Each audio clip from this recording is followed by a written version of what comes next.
हरे कृष्ण। भारतीय धर्म ग्रंथों के अनुसार मनुष्य पर 3 प्रकार के ऋण प्रमुख माने गए हैं: पितृ ऋण, देव ऋण तथा ऋषि ऋण। पितृ ऋण में माता पिता के अतिरिक्त वे सब बुजुर्ग भी सम्मिलित हैं जिन्होंने हमें अपना जीवन धारण करने तथा उसका विकास करने में सहयोग दिया है। अश्विन मास के कृष्ण पक्ष का समय मूल रूप से अपने पितरों को स्मरण करने व उनका धन्यवाद करने के लिए होता है, जिन्होंने इस धरा को श्रेष्ठ बनाने में अपना योगदान दिया जब वे जीवित थे। भाद्रपद की पूर्णिमा एवं अश्विन मास के कृष्ण पक्ष की प्रतिपदा से अमावस्या तक का समय पितृपक्ष कहलाता है। इस पक्ष में मृत पूर्वजों का श्राद्ध किया जाता है। पितृपक्ष में पितरों की मरण तिथि को ही उनका श्राद्ध किया जाता है व अश्विन मास की अमावस्या, जिसे सर्व पितृ अमावस्या भी कहते हैं, उसमें कुल के उन लोगों का श्राद्ध किया जाता है जिन्हें हम नहीं जानते हैं।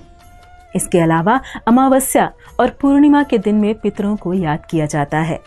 इन 15 दिनों में लोग अपने पितरों को जल देते हैं तथा उनकी मृत्यु तिथि पर पार्वण श्राद्ध करते हैं।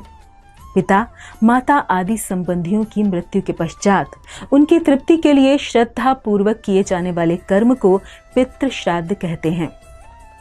श्रद्धया इदम श्राद्धम, भावार्थ है कि जो श्रद्धा से किया जाए वह श्राद्ध है। जब कोई आपका अपना शरीर छोड़कर चला जाता है तब उसके सारे क्रियाकर्म करना जरूरी होता है, क्योंकि ये क्रियाकर्म ही उक्त आत्मा को आत्मिक बल देते हैं और वह इससे संतुष्ट होती है।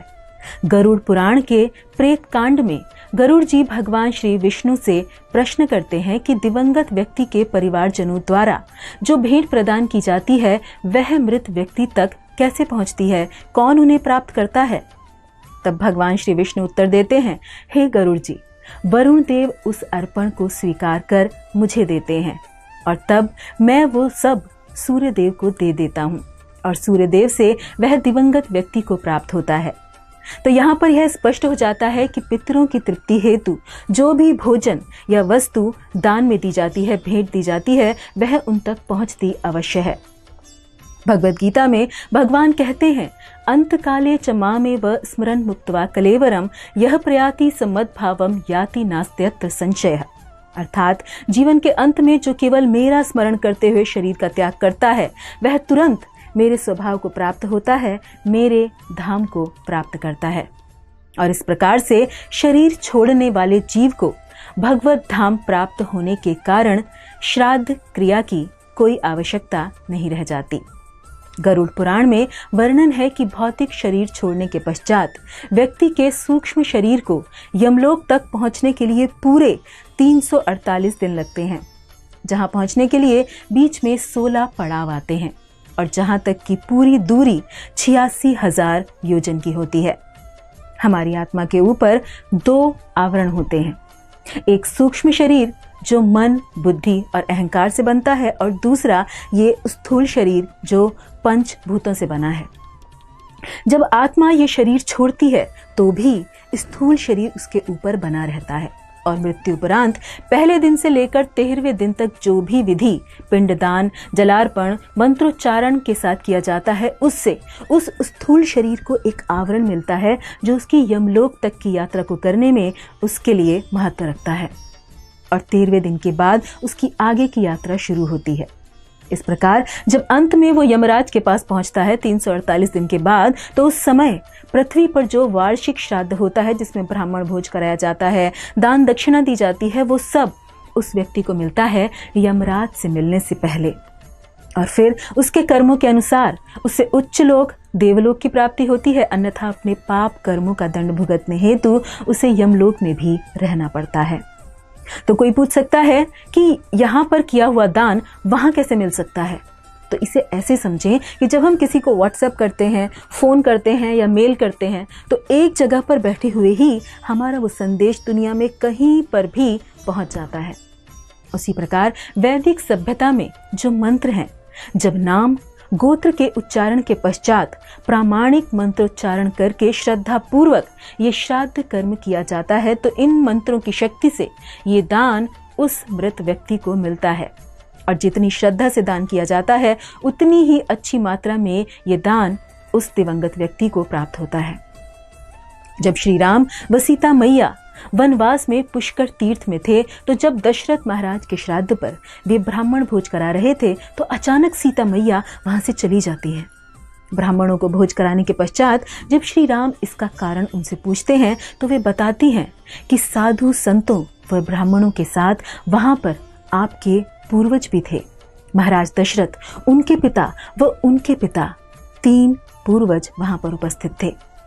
उनको मैं ये कंदमूल कैसे अर्पण करती, जो चक्रवर्ती सम्राट थे, जिन्होंने मुझे बहू के रूप में स्वीकार किया, उनके सामने वनवासी के वेश में कैसे जाती। अर्थात ये वर्णन मिलता है कि साधु भोज में पूर्वज आते हैं और ग्रहण भी करते हैं। भगवत गीता में भगवान कहते हैं कि यज्ञ, दान और तप पावना नाम मनीषिणाम, अर्थात जो विद्वान है, पवित्र है, उनको भी यज्ञ और दान पवित्र करता है, क्योंकि इसका फायदा उसके पूर्वजों को मिलता है, समाज को मिलता है, और उनके आशीर्वाद से वो और प्रगति करता है। हमारे जीवन में आशीर्वाद बहुत महत्व रखता है। हमारे वरिष्ठों के आशीर्वाद, हमारे पूर्वजों के आशीर्वाद, हमारे गुरुजनों के आशीर्वाद और साधु संतों और वैष्णवों के आशीर्वाद में सबसे ज्यादा शक्ति होती है। भगवत गीता में भगवान कहते हैं, यत् करोषि यदश्नासि यज्जुहोषि तदासि यत् तपस्यसि कौन्तेय तत्कुरुष्व मदर्पणम। और हम देखते हैं कि जो भी पूजा विधि होती है, उसमें अंत में तस्मात् कृष्णार्पणमस्तु, अर्थात हमने जो भी पूजा की विधि की है वह भगवान श्री कृष्ण को समर्पित हो।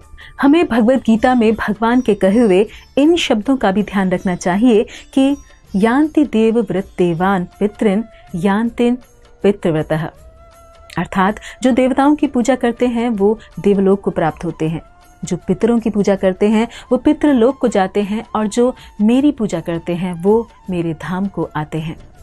इसलिए श्रीमद् भागवतम के अनुसार सबसे अच्छा तो यह होगा कि हम पूर्ण रूप से भगवान मुकुंद के श्री चरणों में समर्पित हो जाएं, जिनकी भक्ति करने से सभी प्रकार के दायित्व पूर्ण हो जाते हैं, संपन्न हो जाते हैं।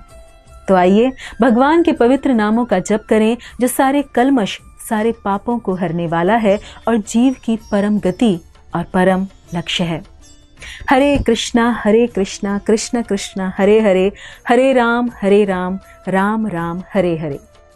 धन्यवाद। हरे कृष्ण।